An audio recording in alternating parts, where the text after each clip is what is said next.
Hello everyone, welcome to this episode of Ascension Teachings, and today we're going into quite a few different things. We're going to be covering dream yoga, which sounds pretty cool if you don't know about it, and it is pretty cool. Also lucid dreaming and meditation. So let's get into it. Now, one thing to start off with is a practice that I have mentioned before, but maybe not at this depth. But when I'm doing the lay down observation exercises, basically where you do a clearing, you lay down.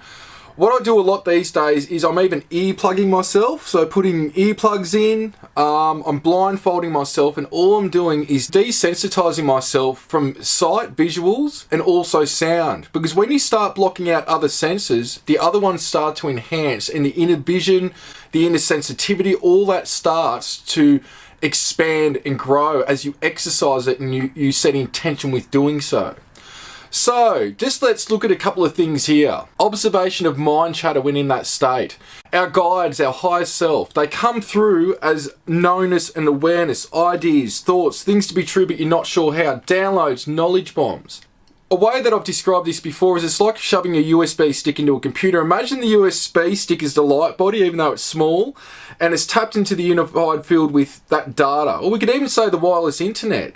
This is a computer. What's happening is you download the information. Now, a lot of the times you'll get certain, just even if they're singular words or a sentence, but there could be like a whole paragraph, chapter, or even book of knowledge coming through, but that's got to integrate. So what happens if you pull a folder off a USB stick onto a computer?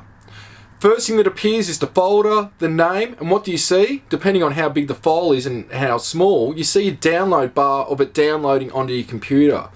Imagine that and use that analogy for downloading the information from the quantum field, source, God, whatever you want to call it, the light body, and it's coming into the body computer because the Merkaba light body is tapped into that field at all times. So observation of thoughts is a big thing. Observation of vibration. You could be raising your frequency. You could be having another energy overlapping you, another aspect of you could be connecting with. That's what's happening is when you feel those sensations on the body, something or another aspect or a raising in frequency is happening. So it's observing the body. Now, astral projection. A tip with that, there's many different forms. I recommend researching if it's something you're interested in. But sometimes a quick technique that people use is they visualize just light, even their crown chakra. Above them, the violet flame or the violet light, visualize that you're going into that and then you pop out of the body. You can even start using your imagination, which is tapping you into the light body. An aspect of that basically can come off, or in the Merkaba light body, you can skip we could say like tuning radio stations when you're trying to tune the radio in, and you could be skipping through stations. You might see geometry, fractal geometry, light, flashes of imagery, and then you stop it somewhere. So what's happening is you're tuning into a realm or a place, but when we look at astral projection, it's really leaving the body, but then allowing as well. But always do a clearing before it, and like anything, use your own discernment if you try any of these exercises. But there's a lot more to astral projection than that, but just a quick look into that. So dream creation and controlling dreams, or tapping into the dream time.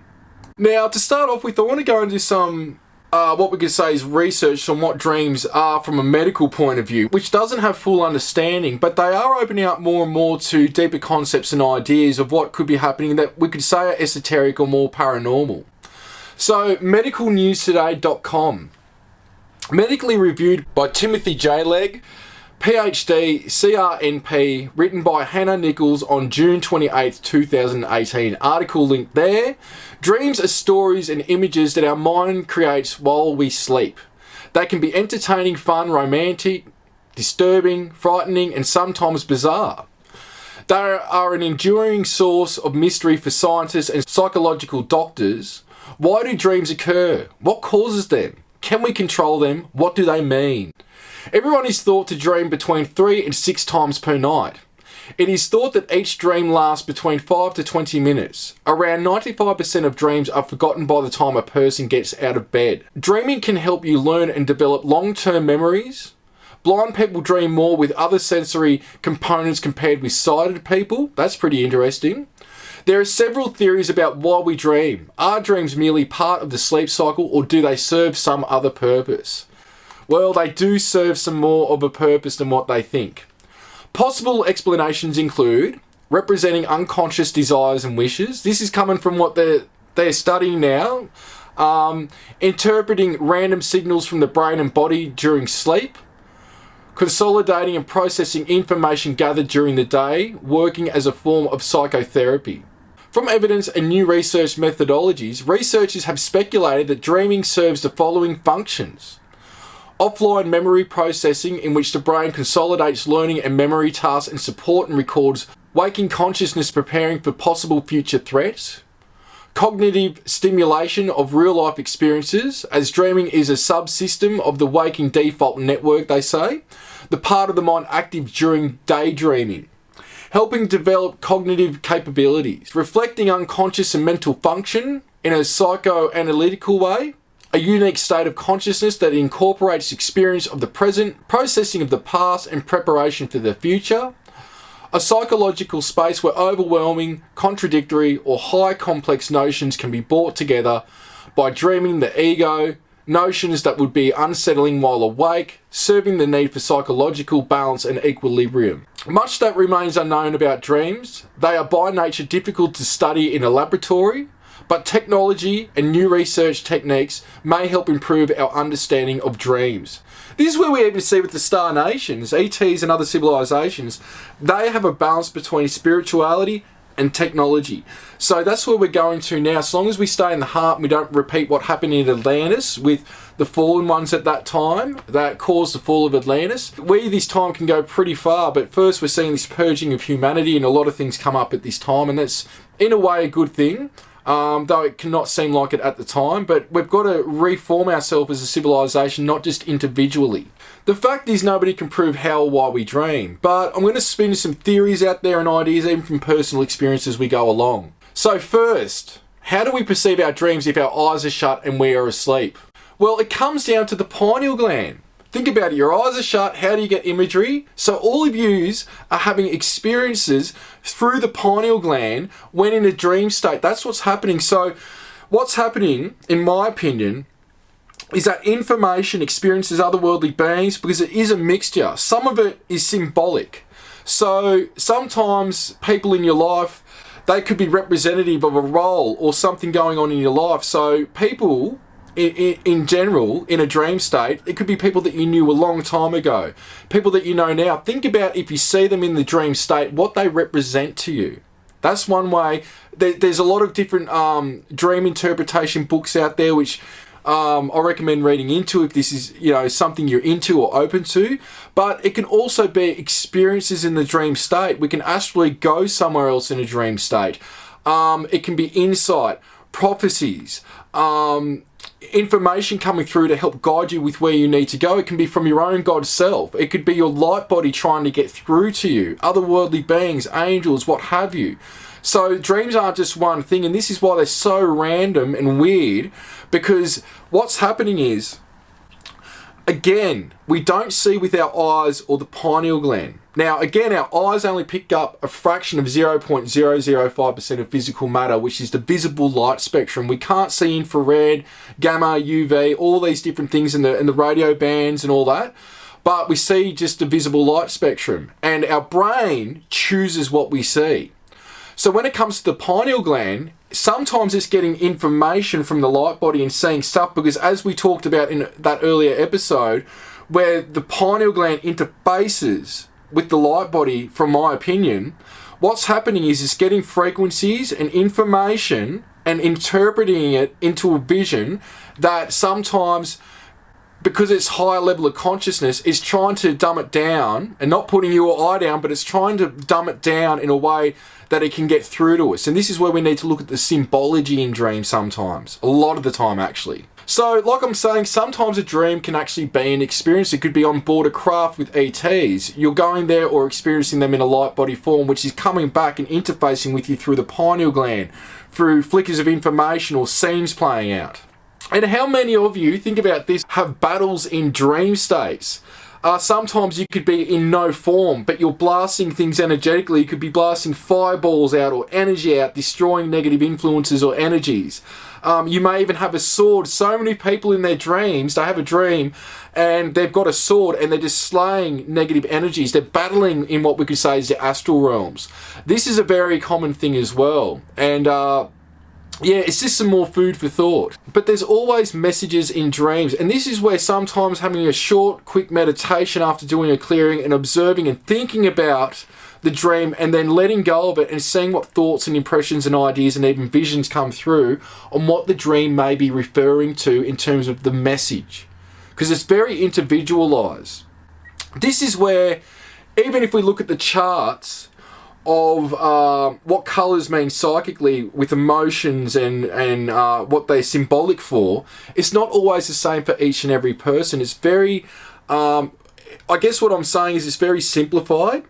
And with this is not simplified. It's very individualised for the person. So meditating, thinking about it, and intuitively working with it. Now at the start you may be a bit off here and there, but the more that you can exercise your intuition with the symbology in the dream state, you're exercising that psychic sense, so you'll get clarity and it'll get stronger and clearer, more vivid and more spot on each time. This is the thing with developing our abilities, we all have them.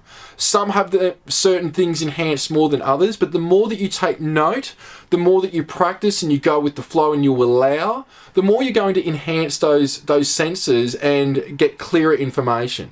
So, Namkai Norbu, this bloke I mentioned earlier, so he was a Tibetan Dzogchen master who released a lot of the rainbow light body information and also dream yoga to the Western world. So this is a really an important book in my opinion if you're open to initiating dream contact, dream yoga, here it is, and the practice of natural light. This is the book that he did. So dream yoga technique, we're going to go into a technique here that he wrote about that the Tibetan masters use, I guess in a way that it can help activate the light body, but it also ups the consciousness, gets information. You can initiate and take control of the dream state as well. And you can even go places once you master it. There's a lot more to it than that. This is sort of like a brief thumbnail sketch overview of how they do it and what can be achieved in that state as well. Firstly, for some, if you're an anxious type person like he mentions, or you're high energy, the biggest thing is before going to bed, relaxing, doing some breathing. So this is about going to sleep at night, dream yoga, doing it in a sleeping state, and I'll explain more of this as we go along. But another couple of things: no coffee maybe before bed, you know, certain caffeine type drinks, you know, that's sort of a given, I guess. No drugs, alcohol, things like that. So anything that's going to exacerbate the system in terms of, I guess, letting you let go to where you're not having any conscious control, like any substance abuse, is not a good thing. Now, another thing that I'll mention here as well is that phones, computers and television screens, what there is that we can't perceive is there's a white screen with the information that we're seeing on the screen. What they've found apparently today through science is that it stops, not completely, but it minimises the production of melatonin in the brain, which is produced at night time. We create serotonin during the day. At night time we produce melatonin, and we don't want that to happen, meaning we don't want to stop the production. Now, if you're looking at phones, televisions, computer screens before bed, the white screens can slow that production down, and or a good thing that you can do is have melatonin. And I'm not a doctor, but like I've mentioned in the past, a geneticist that I know, he was mentioning how apparently melatonin, actually having it, which you can get at a pharmacy or a drugstore or Walmart or wherever, having that maybe just say 3 times a week for 3 or 4 weeks. So maybe a Monday, Wednesday, a Friday, small dosages like 3 milligrams. It can actually help decalcify the pineal gland, but it's giving you melatonin as well. What I see as a problem is where people have it every night, it actually can, over time, stop you producing melatonin naturally or very much minimize it. And we don't want that because it actually helps with all this process. So again, just some food for thought. So once you get into a relaxed state in bed, lay down, do some breathing.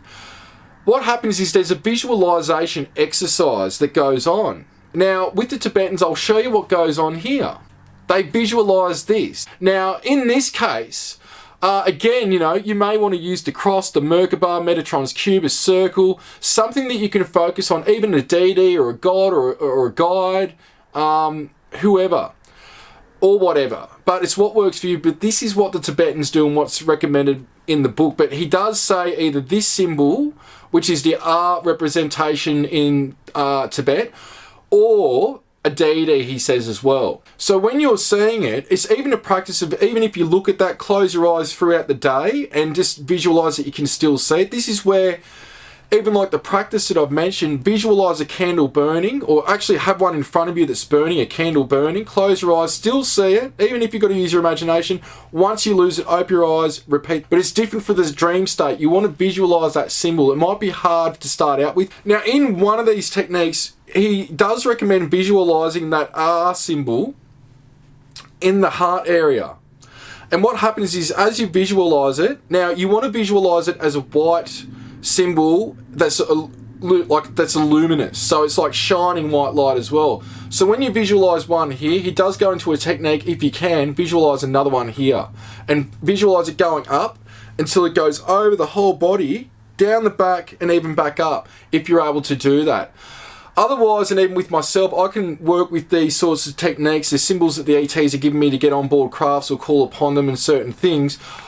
A lot of the time I just visualize the symbol, or I just lay down and I can do it like that. But I'm trying to show and teach techniques that is baby steps, because some people just aren't naturally doing things like me, and it's not about me. It's sharing the information and trying to give you some food for thought and ideas surrounding this and finding what works for you. That's why we're covering so many different things here. Now, he does also talk about visualizing it even as many times as you can before falling asleep. This is the thing, you may pop into an experience or informational realms like I do at times, but what's really the key with this is falling asleep with an awareness of it and almost going into a meditative state to where the body computer is actually getting sleep, but there's conscious awareness still plugged in to we could say the human conscious state. And it is said in it, you don't want to be fully relaxed, you want to be relaxed, but I guess with the intention and focusing on a symbol, you're not fully relaxed, just like with that said in and of itself. There's sort of a focus and intention going on, but get in a relaxed state, but not totally relaxed to where you're out of it. But eventually you'll fall asleep, but just have that symbol present in the mind if it's something you want to work with. And like I said, for some, you just may want to visualize the symbol straight up. Now, I'll go into the technique a bit more in a moment, but he does also talk about waking up with the presence of that symbol in your consciousness. So I guess when you wake up in the morning, if it's something that you want to do, which is dream yoga, when you're coming into a conscious awake state in the morning, when you can, and when you're thinking of it, come into a state of awareness of focusing on that symbol, even if it's just for a few minutes in a waking state before you fully get out of bed and you're conscious and awake again. But like I'm saying, the key with this is falling asleep with full awareness, being in a waking sort of state but relaxed. And yes, you'll fall asleep. Depends, I guess, if people have got trouble with sleeping patterns or they don't sleep much. But this might even help them induce a sleep state as well. Now, he does talk about you may not succeed the first, second or third time. This does take practice. Like anything that we're talking about and we're doing here throughout this series, all this is about practice. Now, he also talks about in dreams, there could be a lot of clarity coming through with what's going on in your life at the time, or also karma coming up as well.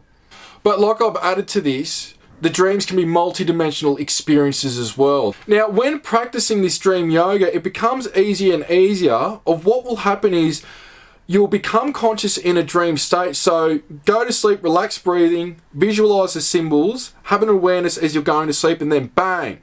What will happen eventually is you'll wake up or you'll become conscious in a dream state that you're in a dream.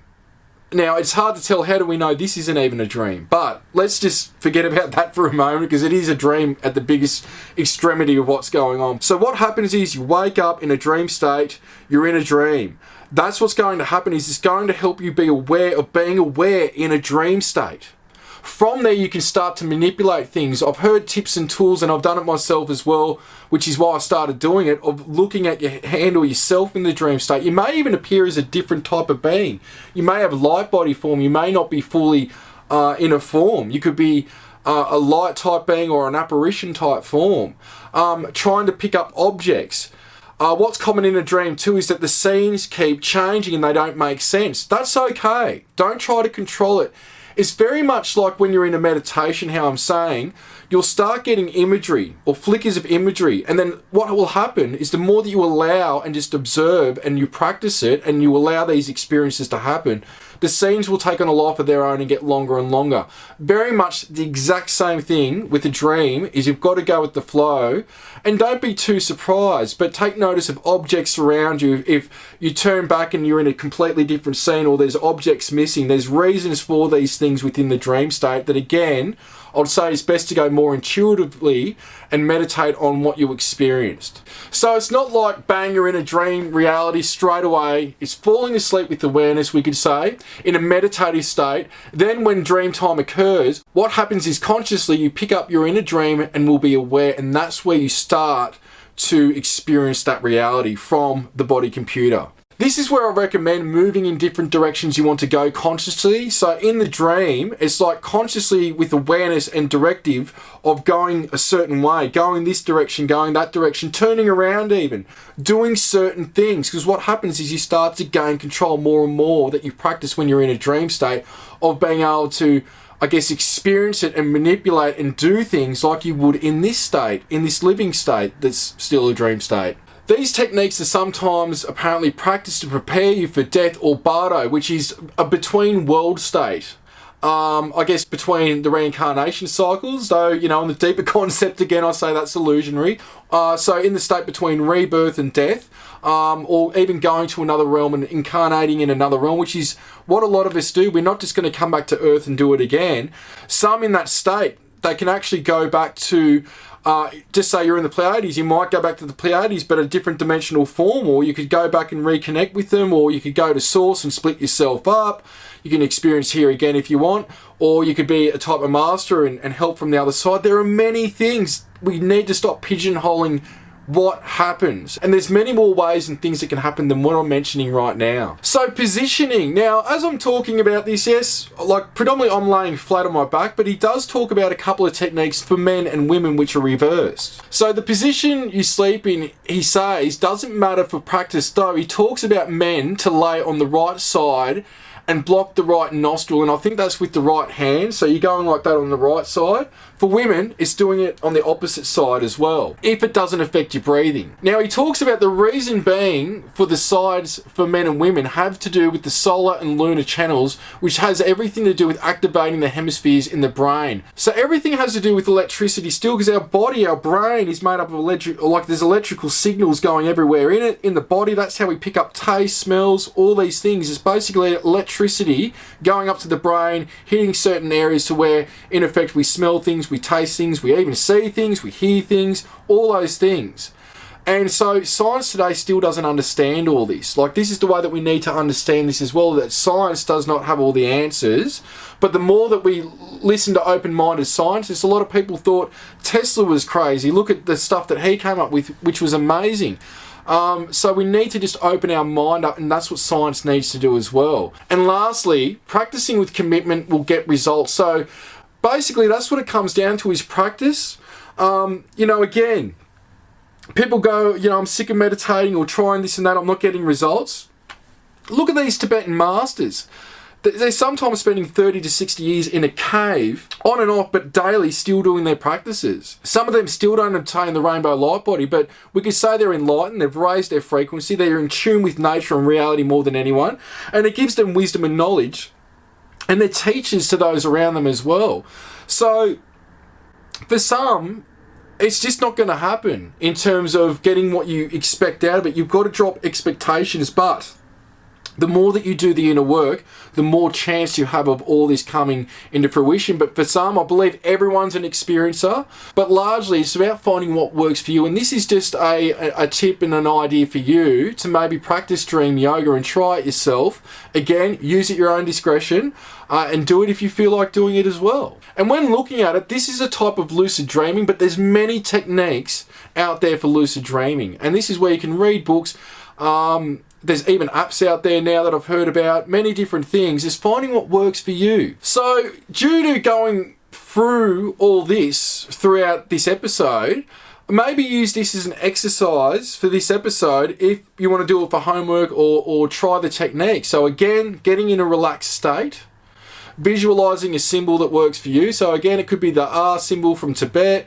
It could be a cross, circle, a being that you're working with, like a deity or an ascended master or what have you. Visualize that. Now you can either visualize it straight up or visualize it from the heart area, replicating itself going around, and then going to sleep with an awareness of that imagery of whatever you're visualizing. Then eventually over time you'll have dreams, and what you've got to do is catch yourself when you're in that dream state that, all right, this is a dream. Now I've got to try and take not trying to be controlled, but go with the flow of trying to manipulate things. Don't stress too much.